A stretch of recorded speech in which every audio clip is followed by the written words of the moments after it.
Hello दोस्तों, कैसे हैं आप सब। उम्मीद करते हैं आप सभी बढ़िया होंगे। दोस्तों, आज की इस वीडियो में हम बिहार के एक ऐसे जिले के बारे में आप सभी को बताएंगे जहां पर इतिहास की गूंज, संस्कृति की चमक और भविष्य की रफ्तार, ये सभी चीजें एक साथ दिखाई पड़ती है। साथ ही इसे बिहार की वीर भूमि यानी बिहार का चित्तौड़गढ़ भी कहा जाता है। जी हाँ दोस्तों, आज हम बात करने वाले हैं बिहार के औरंगाबाद जिले के बारे में। गंगा की सहायक नदी सोन नदी के किनारे पर बसा औरंगाबाद जिला पश्चिम में रोहतास, उत्तर में अरवल, पूर्व में गया और दक्षिण में पलामू जिले से अपनी सीमा को साझा करता है, जो कुल 3389 वर्ग किलोमीटर के एक विशाल भूभाग पर अपनी बाहें फैलाए हुए है। यदि बिहार की सड़कों पर चलती हुई ज्यादातर गाड़ियां आपको BR-26 वाहन कोड के साथ नजर आ जाए तो समझ जाइए बिहार के ऐतिहासिक जिले औरंगाबाद में दाखिल हो चुके हैं, जहां के इतिहास की गहराई, संस्कृति की विविधता और प्राकृतिक पर्यटन स्थल सालों भर पर्यटकों को अपनी ओर आकर्षित करती है। औरंगाबाद के इतिहास की बात करें तो पता चलता है कि यह जिला पहले मगध महाजनपद का हिस्सा हुआ करता था, जहाँ बिंबिसार, अजातशत्रु, चंद्रगुप्त मौर्य और सम्राट अशोक जैसे शासकों ने शासन किया था। साथ ही शेरशाह सूरी के समय भी औरंगाबाद शहर रोहतास सरकार का एक महत्वपूर्ण केंद्र था, जहां पर इसके बाद यहां पर मुगलों ने अपना आधिपत्य जमाया था। और अभी भी यहां पर कुछ अफगान वास्तुकला के अवशेष को भी आप सब देख सकते हैं। 26 जनवरी 1973 को औरंगाबाद जिले को गया जिले से विभाजित कर एक नया जिला बनाया गया था। तब से लेकर अभी तक ये जिला काफी तेज गति से विकसित हुआ है।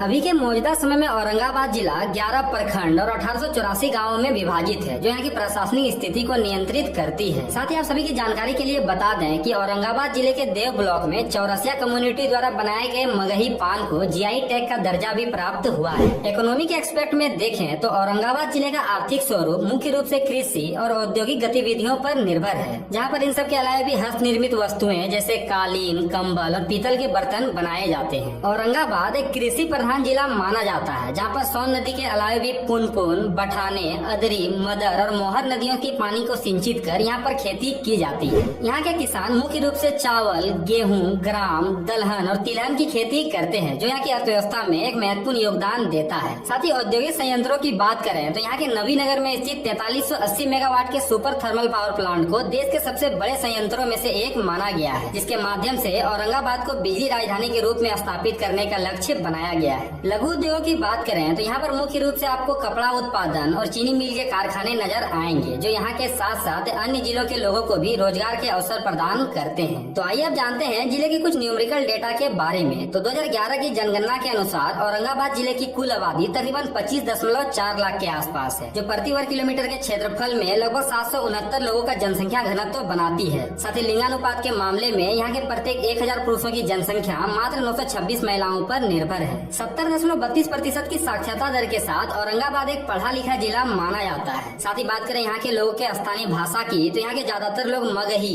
भोजपुरी, हिंदी, उर्दू और अंग्रेजी भाषा का अपने दैनिक जीवन में प्रयोग करते हैं। और हाँ, जब बिहार के किसी जिले की बात हो रही हो और यहाँ के खान पान की चर्चा ना की जाए तो भला ऐसा कैसे हो सकता है। तो आइए आपको औरंगाबाद जिले का स्वाद चखाते हैं। तो यहाँ के लोग अपने दैनिक जीवन में लिट्टी चोखा, दाल भात भुजिया, मखाना से बनी रेसिपी और मुगलई चिकन बिरयानी को खाने में सबसे ज्यादा पसंद करते हैं। वहीं औरंगाबाद जिले के अनरसार खाजा को यहाँ की पहचान मानी जाती है, जिसके बिना यहाँ का सफर अधूरा रह जाता है। औरंगाबाद जिले के परिवहन और कनेक्टिविटी की बात करें तो ये जिला मुख्य रूप से सड़क मार्ग और रेल मार्ग दोनों साधनों से अच्छी तरह से जुड़ा है। सड़क मार्गों की सुविधा की बात करें तो औरंगाबाद जिले से होते हुए नेशनल हाईवे संख्या 19 और नेशनल हाईवे 139 की 4 लेन सड़कें इसे रोड सर्विस प्रोवाइड करती है, जो इसे रोहतास, अरवल और पटना जैसे बड़े शहरों तक जोड़ती है। साथ ही आने वाले समय में भी औरंगाबाद और अरवल के बीच एक 4 लेन बाईपास के निर्माण को स्वीकृति भी मिली है, जो इस शहर में जाम की कमी और बेहतर आवागमन के लिए एक बढ़िया प्रोजेक्ट माना जा रहा है। रेल मार्गों की सुविधा की बात करें तो इस जिले का सबसे नजदीकी railway station Anugrah Narayan road railway station है, जो शहर से 9 किलोमीटर की दूरी पर स्थित है। और यहाँ से प्रत्येक दिन कई सारी एक्सप्रेस, सुपर फास्ट और लोकल ट्रेनें इसे बड़े बड़े शहरों तक कनेक्ट करती है। साथ ही अगर हवाई मार्गों की सुविधा की बात करें तो इसका सबसे नजदीकी हवाई अड्डा पटना में स्थित है, जो यहाँ से तकरीबन 126 किलोमीटर दूर है। तो आइए दोस्तों, अब अंत में जानते हैं औरंगाबाद जिले के सांस्कृतिक विरासत से जुड़े यहाँ के कुछ महत्वपूर्ण पर्यटन स्थलों के बारे में। तो इस लिस्ट में नंबर 1 पर आता है औरंगाबाद जिले का देव सूर्य मंदिर, जिसे देवार्ग सूर्य मंदिर के नाम से भी लोग जानते हैं। यह सूर्य मंदिर अपनी अनूठी बनावट और विशेषता के साथ साथ अपने ऐतिहासिक महत्व के लिए भी प्रसिद्ध है, जो तकरीबन 100 फीट ऊंचा है और यह देश का इकलौता ऐसा सूर्य मंदिर है जिसका मुख पश्चिम दिशा की ओर है, जहाँ पर छठ पूजा के दौरान लाखों लोग यहाँ पर पहुँचते हैं। भगवान सूर्य को समर्पित यह मंदिर तकरीबन 100 फीट ऊंचा है, जिसकी बनावट को कोणार्क के सूर्य मंदिर के समान माना जाता है। दूसरे नंबर पर आता है शहर से 25 किलोमीटर की दूरी पर मदनपुर में स्थित उमगा पहाड़ियों के बीच बसा उमगा सूर्य मंदिर। यह तीर्थ स्थल धार्मिक और पारंपरिक दोनों रूप से बहुत ज्यादा समृद्ध माने जाते हैं, जहाँ की वास्तुकला और शांतिपूर्ण वातावरण प्रत्येक साल लाखों लोगों को अपनी ओर आकर्षित करती है। इन सब के अलावा भी औरंगाबाद जिले में आप यहाँ के दाऊद नगर फोर्ट, देवकुंड, अमझर शरीफ और बायोडायवर्सिटी हेरिटेज ट्री को भी घूमने और एक्सप्लोर करने जा सकते हैं। तो दोस्तों यह था बिहार का औरंगाबाद जिला। वीडियो कैसा लगा कमेंट बॉक्स में जरूर बताइएगा और ऐसे वीडियो देखने के लिए ट्रैवल विद चंदन को सब्सक्राइब भी जरूर कर लीजिए।